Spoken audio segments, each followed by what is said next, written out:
Okay, I just want to do this little video to help one or two people there. Someone asked me a question that how will I use a single phase to power a three-phase compressor? So I said, let me make this video. Number one of the things you consider is, though the person make a suggestion, what if we use a contactor? Yes, if you use a contactor, it's not bad. But before you use a contactor, there are things you need to work on also, and it will make sense. Number one, if you use only a contactor and you just use your 220 to power that contactor, the compressor will still work. But mark you, if there is a phase failure, or let me say a phase failure means when one of the voltage line among the three phase does not have light, it's an issue to the compressor. Because normally we have phase 1, 2, 3. But if there is no light in this, it will affect the running of the compressor. Now, and the three-phase number 2, this three-phase supposed to be sequential. 1, 2, 3. If you went to go and put 3, 2, 1, the compressor will run anti-clockwise. So that's the function of the phase failure, and this is what we call a phase failure. So you can get something like this. How much I bought this one that time? Is it not 7,000? I bought it to use for some devices, but I still have one left. They also have one cheaper one. That one is either 4,000 or so, or 3,000. But that one I don't use that because that one easily break off. That one can't give you exactly what this one does. This one is both phase failure and phase sequence, and both for phase sequence. So this will not protect your compressor. So if the voltage line is out of phase, compressor will not peak. And if any of the phase failed off, which is phase failure, it will not peak also. So I said, let me show you how it looks like.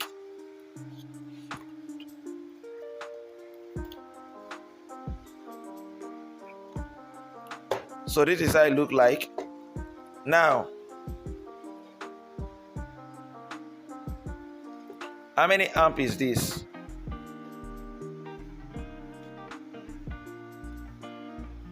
You can see the ampage is 8 amps.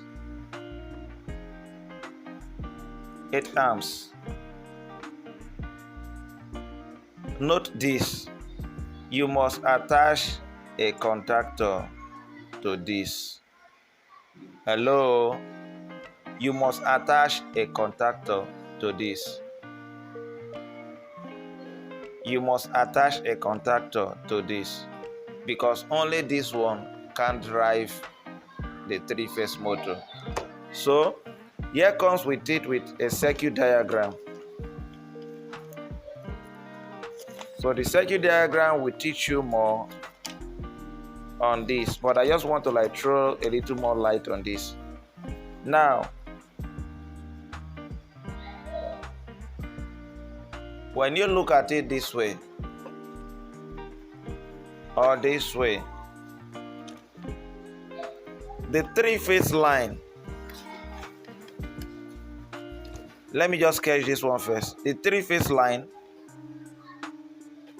so L1, L2, L3, L3, L2, L1, L3, L2, L1.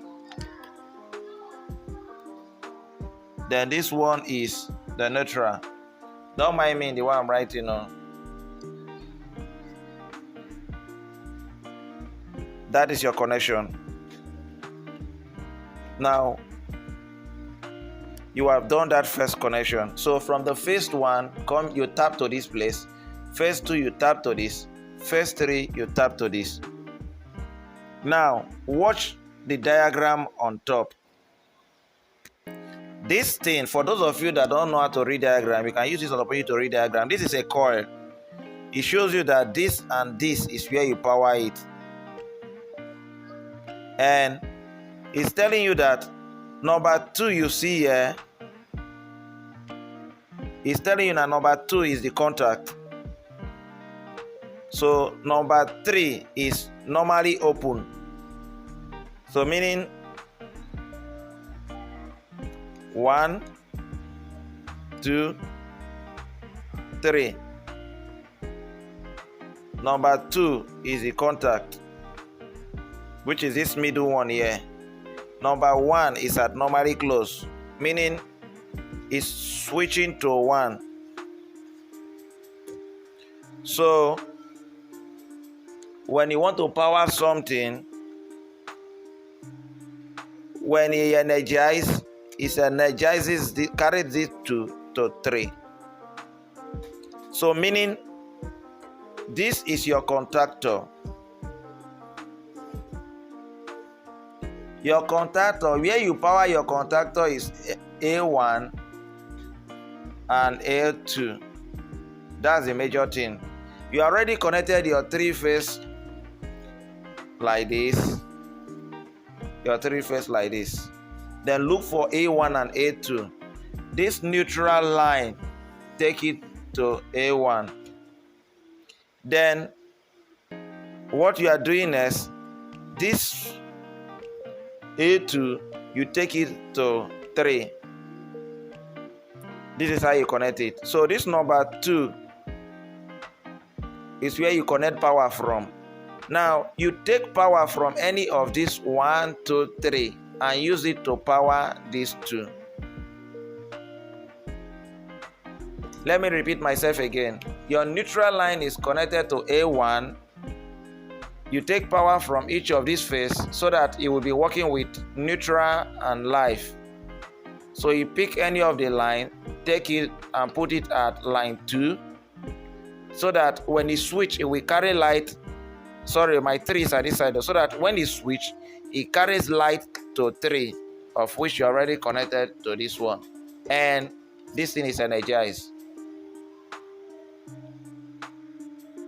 Hello? So that is just the simple tricks with this one. You can ask any further questions. It's as if this one has a delay, Seth. Let me check whether this one has a delay. It's supposed to have a delay function.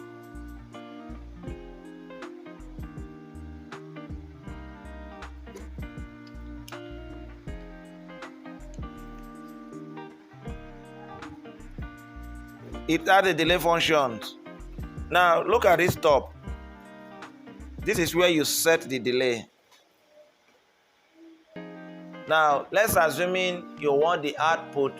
The essence of the delay is that it's not the idea you off and on a compressor.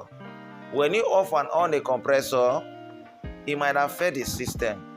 So you have to create a delay.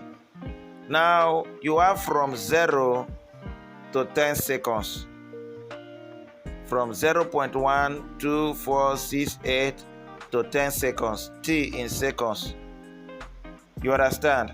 So you can adjust it and put it at the 10 seconds.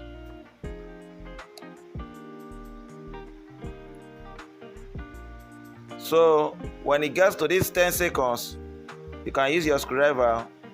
So whenever you off it and on it, it will delay for 10 seconds before it peaks. This one is in case you want to use it direct with your contactor. So this is your contactor. This is your terminal that is needed to connect, feeding your 3-phase to this line. And that's all you need to know about this device. So this is just how it is. You can take note of it. When I know my mission, I'm not be English student or anywhere I manage the English like that.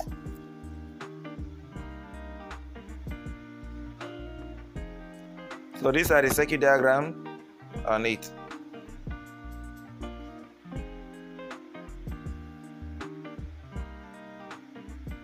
Some even have PTC, but this one does not have PTC. PTC has to do with the temperature control.